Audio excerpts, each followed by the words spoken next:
ఆంధ్రప్రదేశ్లో ఇటీవల జరిగిన సార్వత్రిక ఎన్నికల్లో ఘోర పరాజయం తర్వాత వైసీపీ నేతలు తమ రాజకీయ భవిష్యత్తుపై తీవ్ర ఆందోళన చెందుతున్నారు. ఆ క్రమంలో కొందరు వైసీపీ మాజీ మంత్రులు, మాజీ ఎమ్మెల్యేలు పక్క పార్టీల వైపు చూస్తున్నారట. గెలిచిన 11 మంది ఎమ్మెల్యేలు కూడా కొందరు సేఫ్ జోన్ చూసుకునే పనిలో పడ్డారన్న ప్రచారం జరుగుతోంది. కూటమిలోని 3 పార్టీల నేతలతో వారు టచ్లోకి వెళ్లారని చెప్తున్నారు. అయితే చేరికలపై 3 పక్షాలు క్లారిటీ ఇవ్వకుండా ఎవరిని చేర్చుకోవాలన్నా ఏకాభిప్రాయంతో నిర్ణయం తీసుకోవాలని ఫిక్స్ అయ్యాయి అంటున్నారు.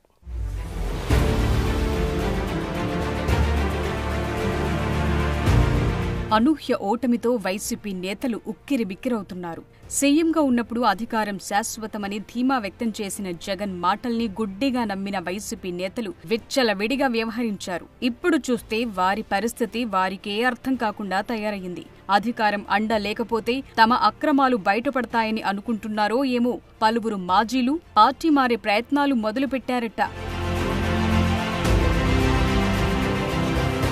ఇప్పటికే జనసేనలో చేరేందుకు కొందరు వైసీపీ నేతలు తీవ్రంగా ప్రయత్నిస్తున్నప్పటికీ వారి ప్రయత్నాలు ఫలించటం లేదట. ఎన్నికల ప్రక్రియ పూర్తయి 2 నెలలు కూడా కాకపోవడంతో చేరికల కోసం మరికొంత సమయం వేచి చూడాలని పార్టీ నేతలకు జనసేన అధ్యక్షుడు పవన్ కళ్యాణ్ సూచిస్తున్నారట. కొంతమంది వైసీపీ నాయకులు జనసేన నేతలకు టచ్లోకి వెళ్లటంతో ఆ విషయాన్ని కొందరు సీనియర్లు పార్టీ అధినేతకు తెలియజేశారట. అయితే జనసేనాని దానికి ఇంకా టైం ఉందని చెప్పారట. వైసీపీ ప్రభుత్వంలో మంత్రులుగా పనిచేసిన విడుదల రజని, ఉషా శ్రీచరణ్, కొట్టు సత్యనారాయణ, కారుమూరి నాగేశ్వరరావు వంటి నేతలు జనసేన తలుపులు కొడుతున్నట్లు తెలుస్తోంది. కొందరు జనసేన నేతలతో వారు సంప్రదింపులు జరిపారట. అధినేత నుంచి గ్రీన్ సిగ్నల్ రాకపోవడంతో కొద్ది రోజులు వెయిట్ చేయాలని అంటూనే చేరికలకు సంబంధించి వారికి కొన్ని కండిషన్స్ పెట్టారట.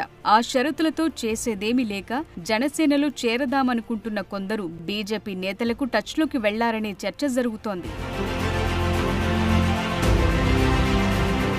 కేవలం మాజీ మంత్రులు మాత్రమే కాకుండా మాజీ ఎంపీలు, మాజీ ఎమ్మెల్యేలతో పాటు ఉభయ గోదావరి జిల్లాలకు చెందిన కొందరు వైసీపీ నేతలు జనసేనలో చేరేందుకు రెడీ అవుతున్నారట. ఆ క్రమంలో క్షేత్రస్థాయిలో క్లీన్ ఇమేజ్ ఉండి భూ ఆరోపణలు లేకుండా గతంలో జనసేన, టీడీపీలపై తీవ్ర స్థాయిలో వ్యక్తిగత విమర్శలు చేయని జిల్లా, మండల స్థాయి నాయకులను చేర్చుకోవాలని పవన్ కళ్యాణ్ పార్టీ నేతలకు సూచించారట. ఎవరిని పడితే వారిని చేర్చుకోవటం ద్వారా పార్టీలో ఎప్పటినుంచో ఉంటున్న కార్యకర్తలు, నాయకులు నష్టపోయే అవకాశం ఉంటుందని, ఈ నేపథ్యంలో స్థానిక నేతల అభిప్రాయాలు తీసుకున్న తరువాతే ఇతర పార్టీల నేతలను చేర్చుకోవాలని పవన్ కళ్యాణ్ ఆదేశించినట్లు తెలుస్తోంది. ఇతర పార్టీల నుంచి వచ్చే నాయకులను చేర్చుకునేందుకు మరికొంత సమయముందని పార్టీ సీనియర్ల వద్ద జనసేన అధినేత పవన్ కళ్యాణ్ చెప్తున్నారట. ఇప్పుడే చేరికలకు అవకాశం కల్పిస్తే పార్టీ క్యాడర్లు అనేక అనుమానాలు తలెత్తే అవకాశముందని, ఎప్పటి నుంచో పార్టీ కోసం కష్టపడిన నేతలకు నామినేటెడ్ పదవుల పంపకం పూర్తయిన తరువాత మాత్రమే చేర్చుకోవాలనే ఆలోచనలు పవన్ ఉన్నారట. ఇప్పుడే అవకాశం కల్పిస్తే నామినేటెడ్ పదవులు పార్టీ నాయకులకు కాకుండా వలస నేతలకు ఇస్తారనే ప్రచారం జరుగుతుందని, ఆ ప్రచారానికి అవకాశం లేకుండా చేసే ఉద్దేశంతో పవన్ ఈ నిర్ణయం తీసుకున్నట్లు తెలుస్తోంది. మరోవైపు బీజేపీలోకి కూడా పలువురు వైసీపీ నేతలు క్యూ కడుతున్నారట. వారిలో వైసీపీ నుంచి గెలిచిన ఎమ్మెల్యేలు ఉన్నారన్న ప్రచారం ఆసక్తికరంగా మారింది. ఎన్డీఏ కూటమి ఎమ్మెల్యేల సమావేశం తరువాత మంత్రి లోకేష్ ఛాంబర్కు వెళ్లిన మంత్రి సత్యకుమార్, బీజేపీ ఎమ్మెల్యేలు ఆయనతో చేరికల విషయం ప్రస్తావించారట. వైసీపీకి సంబంధించిన కొంతమంది ఎమ్మెల్యేలు, కొంతమంది నేతలు బీజేపీలో చేరేందుకు సిద్ధంగా ఉన్నారని మంత్రి సత్యకుమార్ యాదవ్ లోకేష్ దృష్టికి తీసుకొచ్చారట. అయితే కూటమి నేతలందరూ సమావేశమై చేరికలపై నిర్ణయం తీసుకున్న తరువాతే చేర్చుకోవాలన్నది బీజేపీ ఆలోచనని సత్యకుమార్ చెప్పారట. ఆ క్రమంలో బీజేపీ స్టాండ్ ని అభినందించిన లోకేష్ బీజేపీలో మాజీ ఎమ్మెల్యే తోట త్రిమూర్తులు చేరికపై ఆరా తీశారట. అయితే దానిపై ఇంకా ఎలాంటి నిర్ణయం తీసుకోలేదని Anaparthi MLA Ramakrishna Reddy వెల్లడించారట.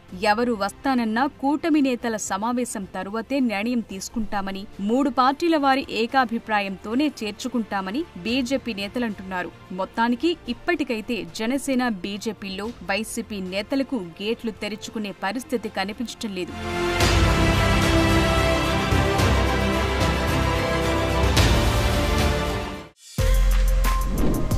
For more videos like this, subscribe Big TV channel.